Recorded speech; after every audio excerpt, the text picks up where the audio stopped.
Hey, welcome everybody to another episode of Money and Stuff. I'm your host, Sam Rodriguez, certified financial planner, co-founder of Foundation Wealth Partners. With me, as always, Conor Shepard.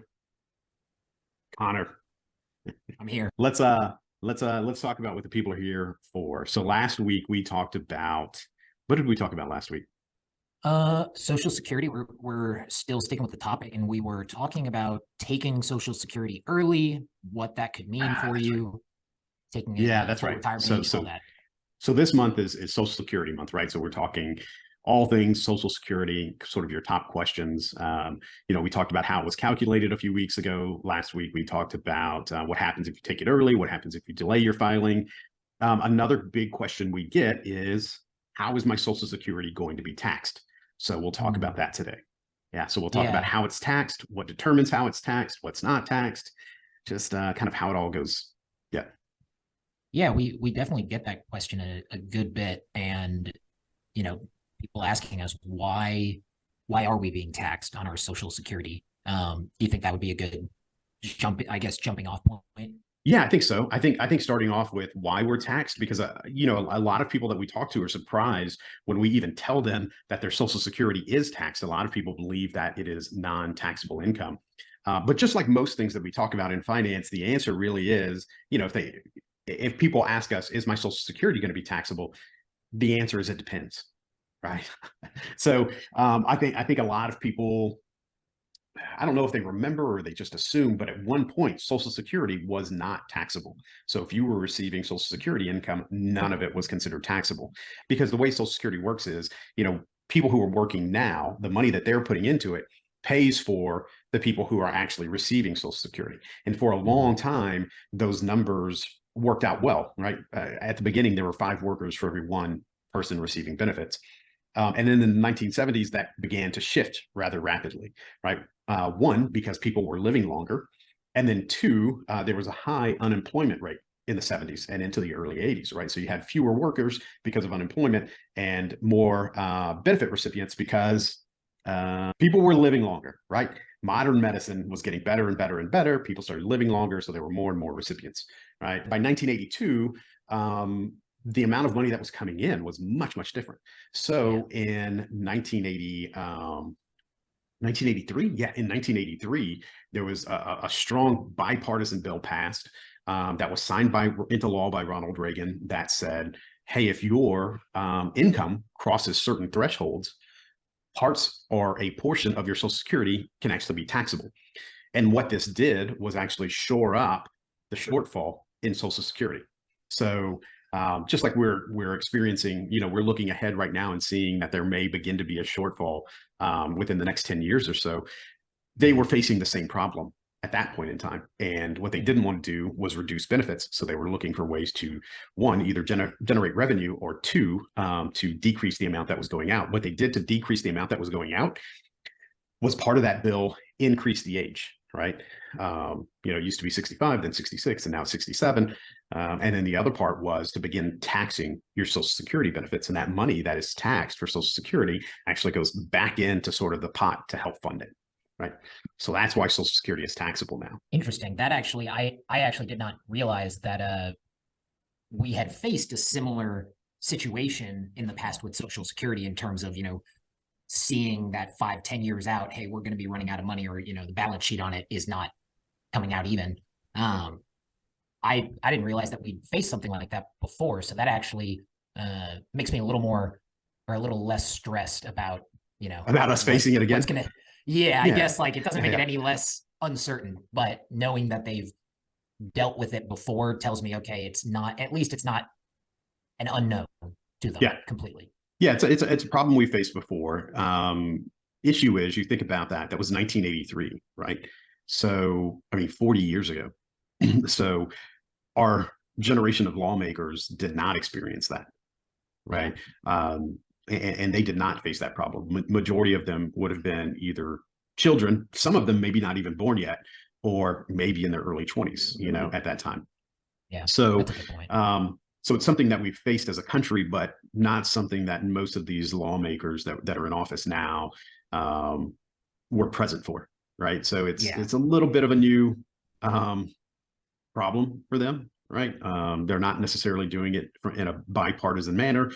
You know, you can imagine, just as the things that they're proposing today are not popular, you know, saying that we're going to tax your Social Security benefits somewhat and raise the Social Security age, you know, back in 1983, that was not popular then either. Um, but you know, for those of us who didn't know any better, I mean, I'm not taking Social Security yet, but you know, what I know Social Security as is just what it's always been, right? Yeah. So it usually takes about a generation for everybody to get over it, and then it's just okay, that's what it is, right? So let's take that into how do you determine if your Social Security benefits are taxable, and how do you determine what portion of your Social Security benefits are taxable, right? Yeah. How So do you know? How do you figure out what portion of your Social Security is taxable? well, just like last week, us talking about having to calculate what your benefit is, you don't have to do it yourself, right? Oh, thank God. The IRS will tell you how much taxes you owe on your Social Security. But from a planning perspective, what we do for clients is help them proactively plan so that way maybe less of their Social Security is taxable, because there is a calculation called your provisional income. And your provisional income is what determines if or how much of your Social Security is taxable. So here's how you calculate your provisional income.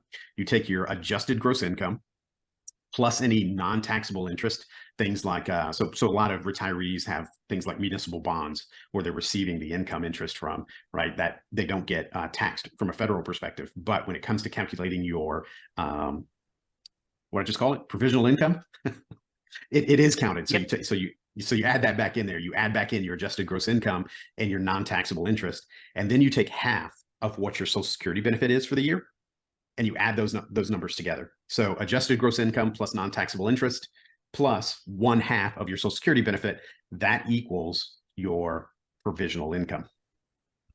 So Okay. yeah, exciting. So a lot of people are like, well, what's my adjusted gross income? So if you wanted to find it, you could go to your tax return, look at Form 1040, look at line 11. That's your adjusted gross income. That's your income after your deductions and everything like that, right? That's your adjusted gross income. So now, what the provisional income determines, you know, again, is how much, if any, of your Social Security is going to be taxed. So if that provisional income is below 25,000 if you're a single filer, or 32,000 if you're a married filing joint taxpayer, then none of your benefit is taxable, right? If you're below that, if 25,000 for single and 32,000 for married filing jointly, then none of your Social Security benefit is taxable. Again, that's if your provisional income is below those numbers. If you cross those thresholds, then up to 50% of your Social Security is taxable. Now, I'm not saying the tax you owe is 50%. What I'm saying is up to 50% of your money or of your Social Security benefit has to be included in your taxable income. So, you know, if your Social Security benefit was $20,000 and you cross that threshold, you know, up to 10,000 of that has to be calculated into your income to determine what the taxation is. Now, in terms of how much taxes you pay on it, it all depends on the tax bracket you fall into. What the provisional income helps you determine is how much of your Social Security is going to be taxed at the tax brackets that you're in. Does that make sense? Yeah. Yeah, it does. I was gonna ask sort of a follow-up question, because you're talking about the calculation, the different variables in the calculation, whether it's AGI, the second thing that you said about the Adjusted bonds, gross income, non-taxable interest. non-taxable, non-taxable interest. Is there anything not included in the provisional income calculation that I guess maybe people should know about or be aware? Hey, Yeah, this won't be like in the picture. yeah, and that's where planning really comes in, right? Is you, from a standpoint of what we do as financial planners, is we help people figure out what of the income they're receiving in retirement is going to be part of that adjusted gross income. And one of the things that's not included in there is going to be any withdrawals you're taking from something like a Roth IRA or a Roth 401k, right? So I think we may have had an episode on tax diversification, and if we haven't, we should have one, right? There's a lot of people out there right now talking about, you know, trying to scare you into what taxes are going to be like in the future, and trying to get you to move all of your money into some non-taxable vehicle. And I mean, will that help you avoid taxes in the future? Yes, right? However, you've got to weigh, what does that transaction cost me today compared to in the future, and determine what gives you the most amount of money over your lifetime. And so what we help people to determine is how much of their money should they have in these non-taxable areas, like a Roth IRA or a Roth 401k. Could a life insurance policy work? Yeah, maybe, right? But it's all a matter of how strategic do I need to be in setting these things up, so that way when you actually get into retirement, we can determine how much money comes from these different pools to present you to the IRS as a lower income earner, so that way your provisional income is lower, and perhaps you can keep more of your Social Security from being taxed. Does that make sense? Absolutely. No, and I'm just checking in with you because I feel like I'm just rambling, and I'll call you on it if you ever start rambling. Believe me. No, that made total sense, and I think if we haven't done, we may have done an episode on different tax buckets, but if we didn't do one on tax diversification, that would be really good because, like you said, helping people have the knowledge and providing them with the understanding of, hey, look, for this calculation of your income, these are the buckets that they're not looking at. So that's how we can go through allocating your money. I just think it's very interesting, the educating side. Yeah, even if we've done an episode, it wouldn't hurt to do another one. Maybe we go more in depth, because I think what people need to understand is it's not necessarily about how do we create tax-free income as much as how do we give you more control over your taxes, right? Yeah. Because if you can control how much money you pull from these different sources of income and really present yourself in different ways to the IRS from a taxable standpoint, you don't necessarily need all of your money to be tax-free. You just need to be able to determine, given how much money you need for the year and where tax brackets are for the year, determine how to keep your tax bracket as low as possible, right? And understanding what your provisional income is from a Social Security standpoint is a really key point to that. So I'll go back to the threshold of, 25,000 for single and 32,000 for married filing joint. That provisional income, once you cross those, that's when some of your Social Security starts getting pulled in for tax purposes. There is another threshold, right? If you cross 34,000 for single filers or 44,000 for married filing jointly on that provisional income, then up to 85% of your Social Security can be pulled in for tax purposes, right? It's a more complicated calculation, right? There's, that's why I keep saying up to, right? So somewhere between 50 and 85, that all depends on how far you cross over those thresholds. So understanding where your provisional income is pretty important, especially if you're doing things like Roth conversions after you retire. You may say, yes, I'm in a lower tax bracket. This doesn't cost me very much, but you also got to know, well, does it then pull more of my money from Social Security into my tax base and actually cause me to pay a lot more taxes than I thought I would have? And so that's, again, what we as planners do, is look at it and play out all the what ifs and say, what really should we do, right? I think an important thing to know about these thresholds, one that blows my mind a little bit, is these thresholds haven't changed in 30 years. Yeah. So these thresholds were created so that way people with higher retirement incomes would pay taxes, right? What was considered a high retirement income in 1983 and 1993 are not the same as now, right? Yeah. But those numbers have not changed. I will say I don't know if they're going to change, because I mean, simple math would tell me if they raise those thresholds, then less of your money's being taxed and less money's going back into Social Security, and it sort of exacerbates the problem that we already have. So I doubt that they'll increase them, but that's a pretty it's pretty surprising. Yeah, when you think about what the intent was the intent was to get high income earners to pay taxes on this money. You don't necessarily have to be a high income earner to cross these thresholds anymore, right? So how your Social Security is taxed comes down to something called your provisional income. Your provisional income is calculated by taking your adjusted gross income plus your non-taxable interest plus half of your Social Security benefit. If you cross certain thresholds, then some of your Social Security may be brought in to that taxable income. So again, those thresholds, if you're single, are 25 and 34, right? Over 25,000 and up to 50% of your Social Security can be brought in as taxable.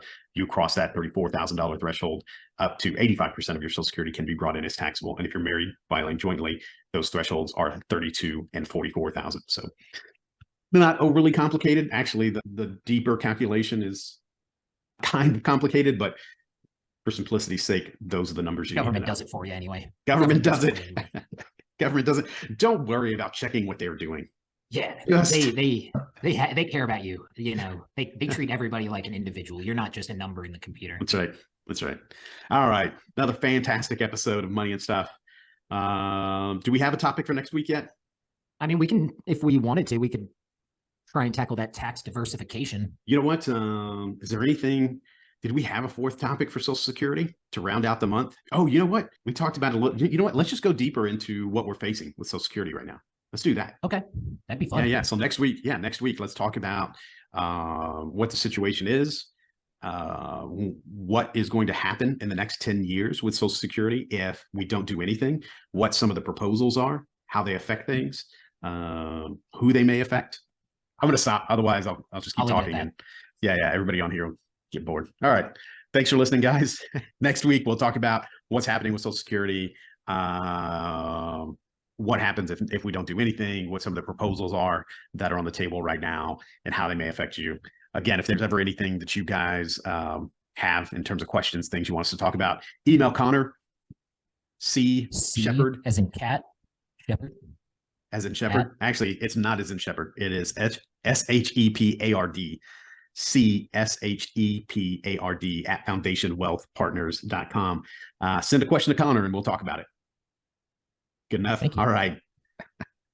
Or email him whatever you want. Conor loves reading email.